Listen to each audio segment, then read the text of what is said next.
Hi guys, this is just a quick trigger warning. This episode does contain discussions of violence, murder and mental illness that may be disturbing to some listeners.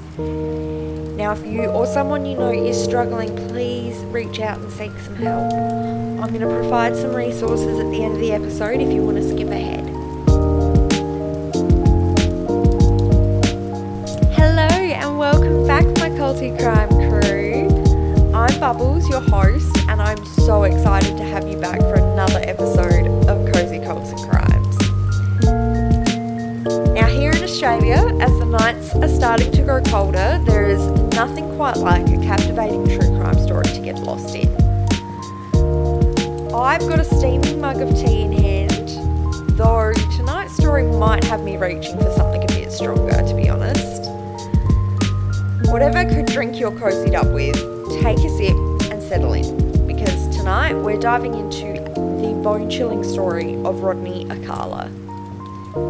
This man's charming smile concealed a monstrous darkness known as the dating game killer. Alcala's story is a stark reminder that evil can lurk in the most unexpected places. But before we begin, I want to remind each and every one of you that the stories we share are about real people, real lives affected by these unimaginable events. We always aim to honour their memory with respect and compassion. Now, Alcala's life story is a macabre tapestry woven from threads of childhood trauma, psychological turmoil, and escalating predatory behaviour. We're going to trace his path from a troubled childhood to his horrific crimes, exploring the factors that shaped him into a monster.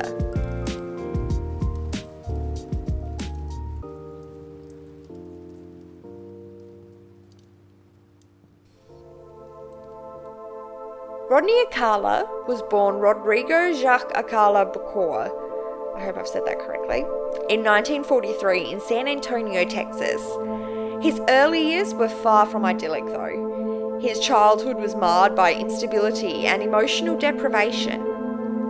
His father, Raul, abandoned the family when Rodney was young, leaving his mother, Ana Maria, to raise him and his siblings in pretty much poverty. You can only imagine the strain and hardship of a single mother trying to provide for her children in such difficult circumstances.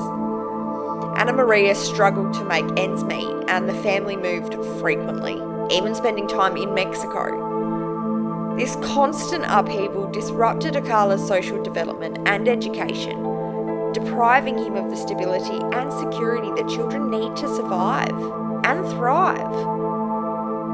It is so heartbreaking to think of a young child being uprooted so many times, never having a place to truly call home. This lack of stability can have a profound impact on a child's sense of self and their ability to form healthy relationships.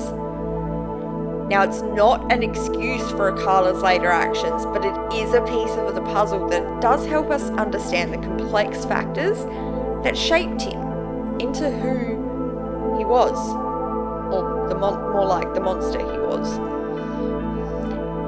Now, research does suggest that childhood trauma like what Alcala experienced can significantly increase the risk of antisocial behaviour and aggression in adulthood. It's like planting little black seeds for a bleak future. The lack of a stable home environment, coupled with the emotional turmoil of his father's abandonment, may have left very deep scars on Alcala's young psyche. As Alcala entered adolescence, his behavioural problems only got worse. He engaged in petty theft, skipped school, and ran away from home, disregarding any rules and any authority. It was during this time that he became interested in photography, a hobby that would later become probably the most sinister tool in his arsenal. This fascination with capturing and controlling images might have been an early sign of his desire to manipulate and control others. Some experts also believe that his early delinquency stemmed from a combination of environmental factors like a lack of parental guidance and underlying psychological vulnerabilities. It's a complex interplay of nature versus nurture. a recipe for a troubled soul. It's chilling to think that a seemingly innocent hobby, such as photography, can be twisted into something so wrong and dark and sinister. Alcala's use of photography to lure and control his victims is a stark reminder of how easily everyday objects and activities can be weaponized by those with malicious intent. Now at 17, Alcala joined the army, perhaps seeking a sense of purpose and structure that his life had lacked up until then. However, his time in the military was short-lived. He was medically discharged after suffering a nervous breakdown and going AWOL on more than one occasion. During his service, he was also diagnosed with antisocial personality disorder, a condition categorised by the lack of empathy, remorse, and disregard for social norms. This diagnosis is often associated with a higher risk of violent behaviour.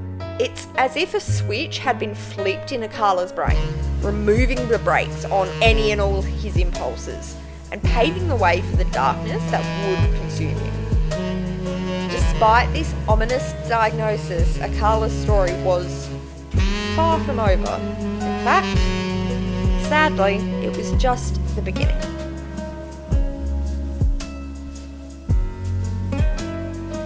Despite his troubled past and a diagnosis that foreshadowed his violent tendencies, Alcala managed to gain admission to UCLA's prestigious film school. This was the late 1960s, a time of cultural upheaval and artistic expression. Alcala, with his charisma and intelligence, seemed to fit right in. But beneath the surface, his relationships with women were far from healthy. Alcala's relationships often followed a disturbing pattern. He would idolise a woman, showering her with attention and affection, but as the relationship progressed, he would devalue her, criticising her appearance or her personality. Eventually, he would throw her aside, discarding her and moving on to his next target. This pattern of idealisation, devaluation and discardment is often seen in individuals with narcissistic personality disorder.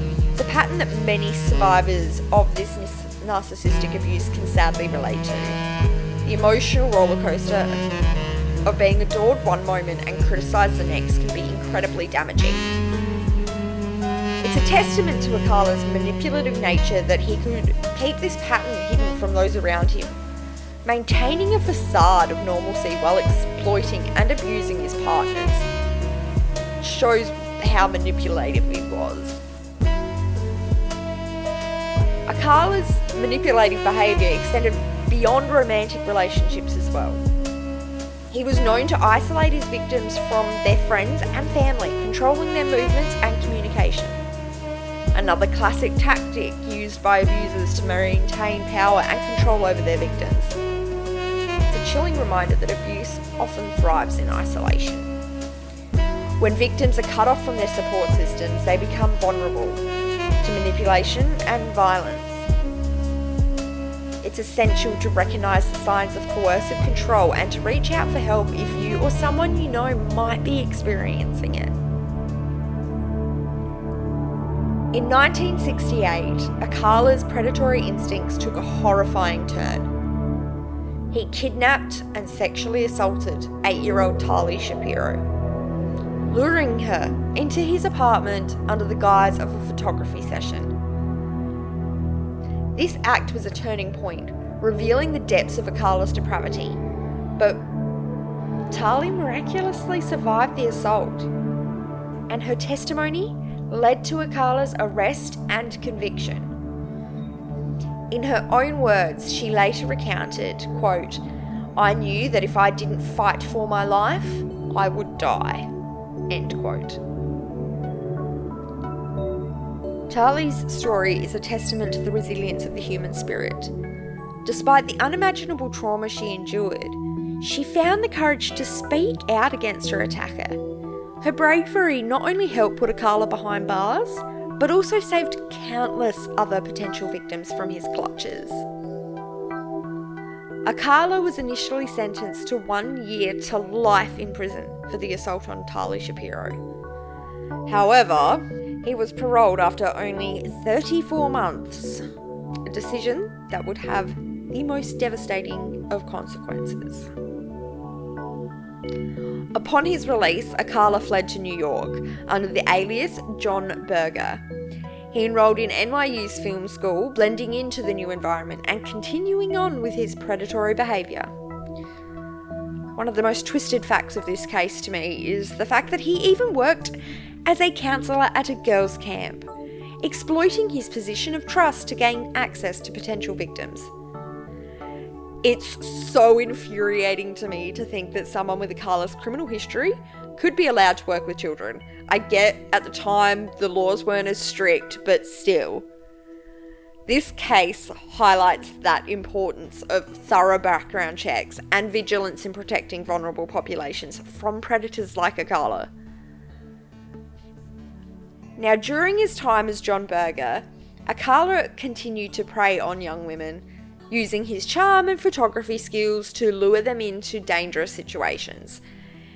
He was like a chameleon, adapting to his surroundings and leaving a trail of terror in his wake.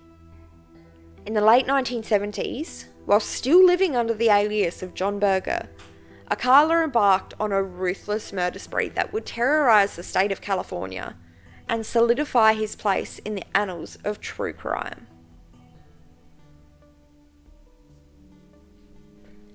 Between 1977 and 1979, Alcala targeted young women across the state, using his charm and photography skills to lure them into his trap. He often posed as a professional photographer, offering free photo shoots to unsuspecting women. Once alone with them, he would unleash his violence, often strangling, beating, and sexually assaulting them. His first known victim during this time was 18-year-old Jill Barcombe, a free-spirited young woman who had recently moved to California from New York in search of a new life. Jill was found strangled in a Los Angeles ravine, her body posed in a way that suggested Alcala had actually taken disturbing pleasure in arranging her remains. Ugh, makes my skin crawl. And just a few months later, 27-year-old Georgia Wickstead, a kind and passionate nurse, was discovered brutally murdered in her Malibu apartment. She had been beaten, strangled, and sexually assaulted.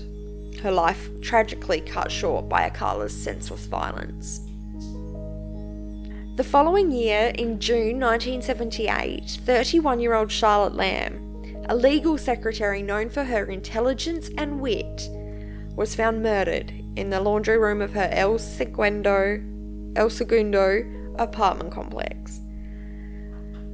And like Jill and Georgia, Charlotte had been subjected to Alcala's brutal and incredibly degrading attacks. In the February of 1979, Alcala's violence escalated even further. I don't know how much further it could go, when he kidnapped and assaulted 15-year-old Monique Hoyt. He subjected her to a horrific ordeal of rape and torture. But Monique miraculously managed to escape and report him to the police. Tragically though, her report was not taken seriously, and Alcala remained free to continue his reign of terror. It's a heartbreaking reminder of how often victims' voices are ignored or dismissed, especially when the perpetrator is a charming and seemingly trustworthy individual like Alcala. This case underscores the importance of believing survivors and taking their reports super seriously. Just a few months later, in June of 1979, 21-year-old Jill Parento, a bright and ambitious computer programmer, became Alcala's next victim. She was found murdered in her Burbank apartment, her life stolen by a man she considered a friend. An Orange County investigator reflecting on the case described Alcala as a quote, master manipulator. He was charming, intelligent, but underneath that facade, he was a cold-blooded killer. These women were more than just statistics. They were daughters, sisters, friends, and colleagues. They had dreams, aspirations, and loved ones who were devastated by their loss. Their stories are a chilling reminder of the vulnerability of women in a society that often fails to protect us from predators like Alcala. I like to think in the years since then, society has come a long way, but it still happens.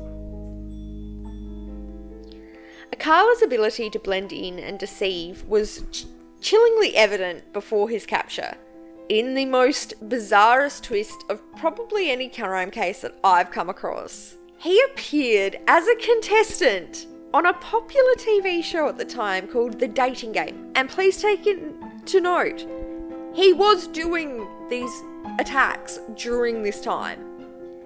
He presented himself as a charming bachelor, a photographer with a love of skydiving and motorcycles. Obviously, unbeknownst to the audience and other contestants, this charming bachelor was a serial killer, actively preying on young women. And probably the scariest part, he even won the episode. The Bachelorette chose him. But the woman he was supposed to go on the date with did decline after finding him quite creepy. Tragically, Alcala's crimes continued after his television appearance. In 1979, 12-year-old Robin Samso disappeared from Huntington Beach while riding her bicycle to ballet class. An extensive search started, and Robin's body was tragically discovered 12 days later in the foothills of San Gabriel Mountains. Now, a crucial piece of evidence was found near Robin's remains, an earring, and it was linked to Alcala and led to his arrest. The investigation into Robin's disappearance uncovered a trove of disturbing evidence, including hundreds of photographs taken by Alcala, depicting women and children in various poses, some suggestive, others just outright disturbing. One of these photographs showed Robin among the collection, further solidifying Alcala's guilt.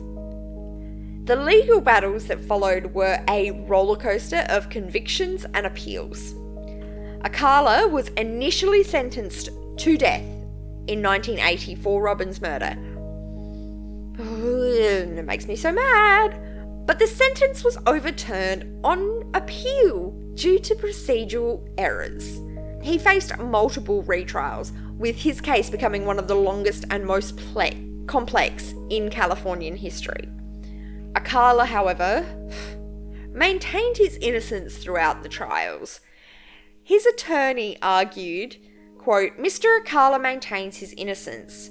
The evidence against him is circumstantial and there are many unanswered questions in this case," end quote.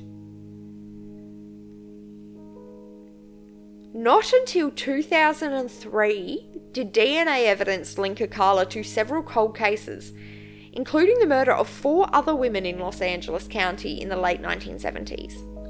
This led to a new trial, and in 2006, yes, you heard me, 2006, Alcala was once again sentenced to the death. However, his legal team continued to appeal, and the case dragged on for more years. And then, in 2010, another chilling discovery was made. A storage locker rented by Alcala in Seattle was found to contain over 1,000 more photographs, many depicting women and children in many various states of undress and distress.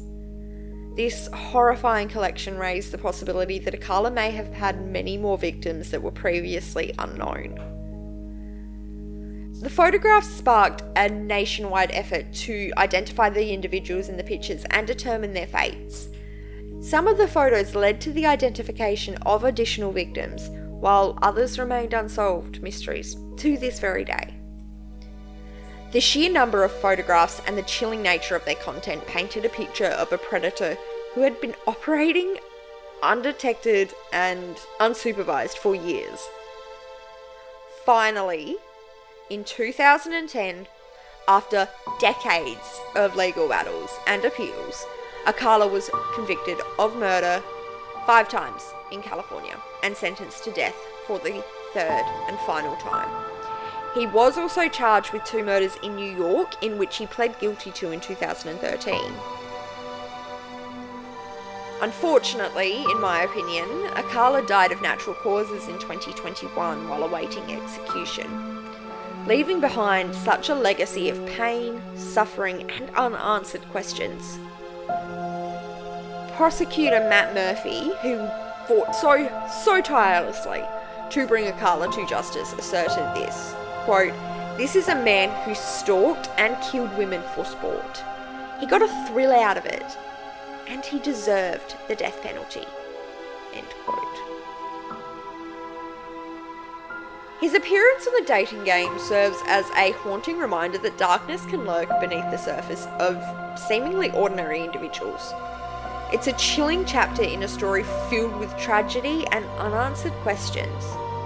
It also raises disturbing questions about the nature of evil and its ability to hide in plain sight. How could someone so dangerous appear so normal? How could he charm his way onto a dating show while simultaneously committing these heinous crimes? The chilling discovery of Robin Samso's photograph among Alcala's collection, young life tragically cut short, leaves us grappling with a haunting question. How could a seemingly ordinary man, a charming contestant on the dating game, harbour such unspeakable darkness within? To unravel this enigma, we must delve into the social contexts that shaped Alcala's twisted path. The late 1960s and early 70s were a time of immense cultural upheaval in the United States, often dubbed the sexual revolution. Free love was promoted in popular songs like Get Together by the Youngbloods and Easy Rider, and even mainstream news outlets. The atmosphere of liberation and experimentation, while empowering for many, also provided a smokescreen for predators like Alcala. The era's emphasis on casual dating and sexual exploration could easily be manipulated by those with sinister intentions. The burgeoning women's liberation movement also played a complex role. Women were breaking free from traditional roles, embracing their independence, and challenging societal norms. This newfound freedom, while empowering, also made some women vulnerable in a society still largely dominated by men. Alcala, a master manipulator, preyed on this vulnerability, targeting young women who were eager to embrace their newfound freedoms. The enigma of evil is a question that has haunted humanity for centuries. What transforms a normal, ordinary person into a monster? In Alcala's case, experts believe it was a perfect storm of factors. His diagnosis of antisocial personality disorder when he was in the army, characterised by a lack of empathy and disregard for social norms, certainly played a role in this. But it's crucial to remember that a diagnosis doesn't absolve an individual of responsibility. Alcala made conscious choices to inflict pain and suffering on others. I think criminal profiler Pat Brown further explained this well. Alcala's crimes were about power and control. He enjoyed the process of hunting and capturing his victims, and he took pleasure in their suffering. Some experts draw a distinction between psychopathy, often considered innate and characterized by a lack of conscience, and antisocial personality disorder, which may be influenced by environmental factors. While Alcala exhibited traits of both of these, the extent to which each contributed to his crimes remains a subject of debate. Forensic psychologist Dr. Park Dietz offered his expert opinion, stating Alcala fits the profile of a psychopath. He lacks empathy, remorse, and a conscience. He is a predator who derives pleasure from inflicting pain on others. His troubled childhood, marked by neglect and abandonment, likely also played a role in shaping his warped sense of self. However, it's important to note again that many individuals who experience trauma don't become killers. It's a combination of various factors, biological, psychological, and social, that can create a breeding ground for evil such as his. Ultimately, Alcala's case reminds us that evil can wear a charming mask. His intelligence, charisma, and even his artistic talents allowed him to manipulate and deceive, making him all the more dangerous. The legacy of Rodney Alcala is a haunting one, a testament to the devastating consequences of unchecked evil. But it is also a story of resilience, survival, and the relentless pursuit of justice.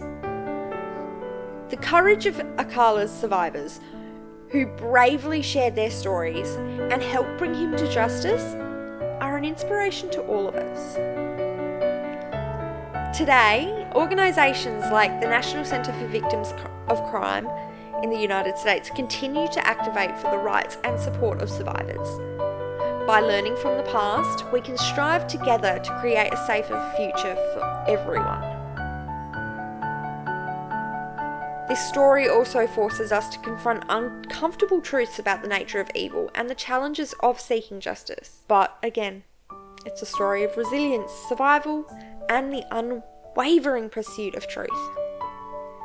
As we close this chapter on the dating game killer, let's take a moment to remember the victims, their families, and the countless lives forever scarred by Alcala's heinous crimes. Let their stories serve us as a reminder to remain vigilant, to trust our instincts, and to always seek the light even in the darkest of times.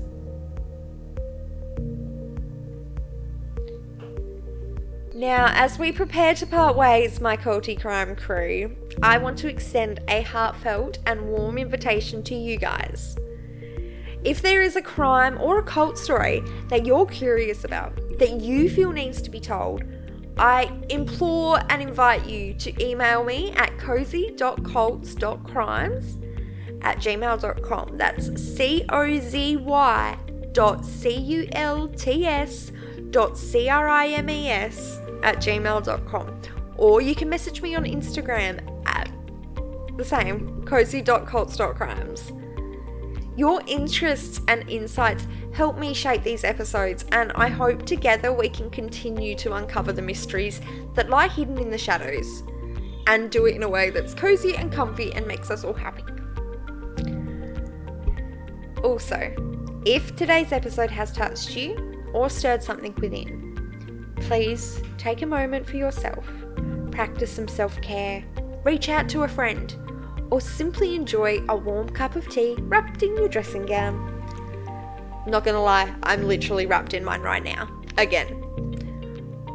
Honestly though, if you or someone you know needs support, please don't ever hesitate to reach out to Lifeline Australia. You can call them at 13 11 14, or you can text them even at 04 77 13 1114. They offer confidential crisis support and are available 24/7. Remember guys, there is always help available, and you're never alone. You've got me and your culty crime crew here behind you every step of the way. And with that, until next time, keep that flame of curiosity burning, but never forget the warmth of the fires that keep us all connected. Be well, stay cozy, and remember, in pursuing the truth, we hope to always find that light. Thank you for joining in, my guys. I'm Bubbles, and I can't wait to welcome you back next time for another journey into the shadowy, yet strangely comforting world of cozy cults and crimes. I'll see you next time. Bye!